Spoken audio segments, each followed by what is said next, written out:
South ఇండియాలోనే అతి తక్కువ ధరలకే నాణ్యమైన రత్నాలని అందించే ఏకైక సంస్థ 6JVR.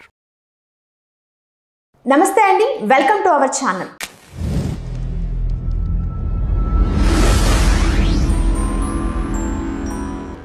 మనతో ఇవాళ రాష్ట్రీయ దళిత సేన హిందూ యాక్టివిస్ట్ హమారా ప్రసాద్ గారు ఉన్నారు. నమస్తే సార్.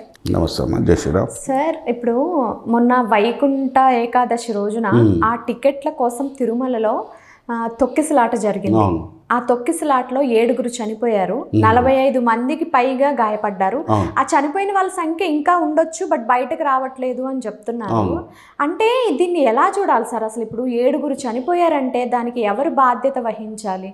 దీనికి తప్పకుండా ఆ దేవాలయం ఈవో అధికారులు ఖచ్చితంగా బాధ్యత వహించాల్సిందే.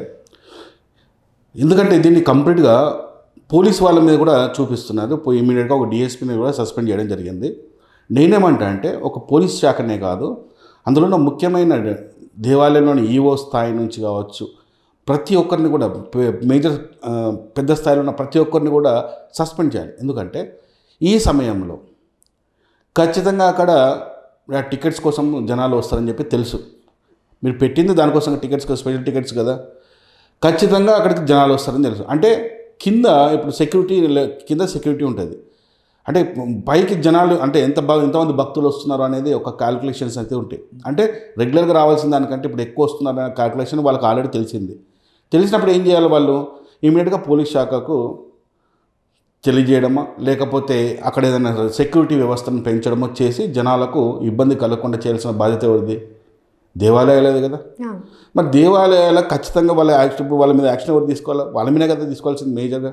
ఎందుకంటే ముందు విఫలమైంది వాళ్ళే, దేవాలయ అధికారులే ముందు విఫలమైంది కాబట్టి ముందు వాళ్ళ మీద 100% తీసుకోవాలి. మేమనేది కూడా అదే అమ్మా.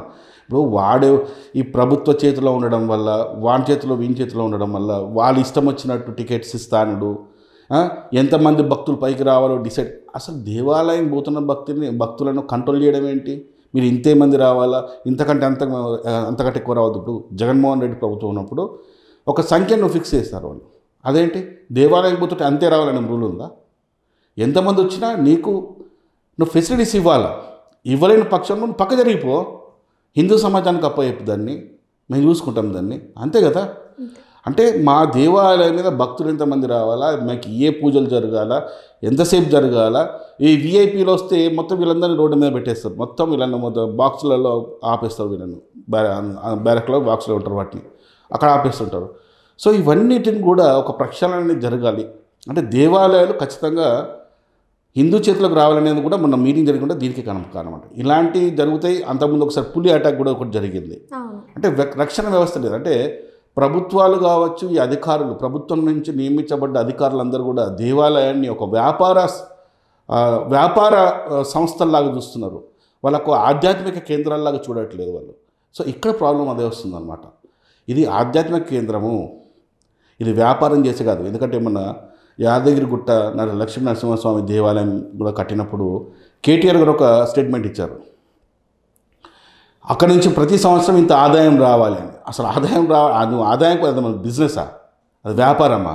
నువ్వు ₹1 కోటి పెట్టేది నా వ్యాపారం చేసి నాకు సంవత్సరానికి ఇంత ఆదాయం రావాలని చెప్పడానికి, అది ఆధ్యాత్మిక కేంద్రం కదా.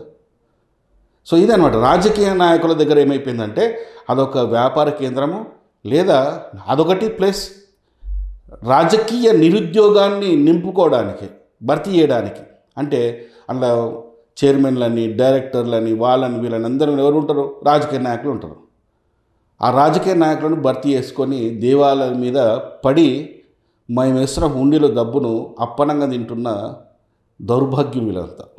సో ఖచ్చితంగా అధికారుల మీద, అలాగే దేవాలయాలు కూడా హిందూ చేతులకు రావాలి. ఓకే, అదే అంటే డిప్యూటీ సీఎం పవన్ కళ్యాణ్ గారు కూడా చెప్పారు. అంటే వాళ్ళని చూస్తే నా వల్ల అవ్వడం లేదు, దీనికి ప్రతి ఒక్కరు కూడా వచ్చి సారీ చెప్పాలి అని చెప్తే, ఈ తితిదే చైర్మన్ ఏం చెప్పారంటే, ఎవరో ఏదో చెప్తే నేను సారీ చెప్పడం ఏంటి అని చెప్పేసి కూడా ఆయన వ్యాఖ్యలు చేశారు. అది ఎంతవరకు కరెక్ట్ అంటే? మాది ఇప్పుడు ఆయన ఎవరమ్మా? ఆయన ఒక రాజకీయ వాళ్ళంతా ఆయన ఒక మీడియాకి సంబంధించిన వ్యక్తి. ఆయన చైర్మన్ స్థానంలో కూర్చోబెడతారా? అక్కడ కూర్చోవలసింది ఎవరు? స్వామీజీను, ఒక హిందుత్వానికి ఆధ్యాత్మికంగా ఉండే ఒక వ్యక్తిని కూర్చోబెడితే ఆయన ఆయన ప్రాణాలు పోయినంతగా ఆయన రియాక్ట్ అయ్యి అక్కడ వచ్చి నిలబడి ఆ జరిగిన ఆ పొరపాటు సరిదిద్దేవాడు. వీళ్ళకి ఏంది ఇది మీడియా అడిషనల్ పోస్టు, ఇన్కము, వాళ్ళు చూసుకున్నది అంతే తప్ప భక్తుడు ఎటుపోతే వాళ్ళకి ఏం చేసేది? భక్తులకు ఏం సదుపాయాలు వాళ్ళకు అవసరం? వాళ్ళకి వాళ్ళు చూసే విధానం ఏ విధంగా ఉంటుందంటే వ్యాపార కేంద్రం. కానీ అదే ఒక స్వామీజీలు కానీ ఒక ఆధ్యాత్మికంగా ఉన్న వ్యక్తులు అక్కడ కూర్చుంటే దాన్ని ఒక ఆధ్యాత్మిక కేంద్రంగా చూసి వచ్చే భక్తులను కూడా ఆ విధంగా చూసేవాళ్ళు. ఈ చేంజెస్ ఖచ్చితంగా రావాలి భవిష్యత్తులో అయినా. Thank you sir. Thank you.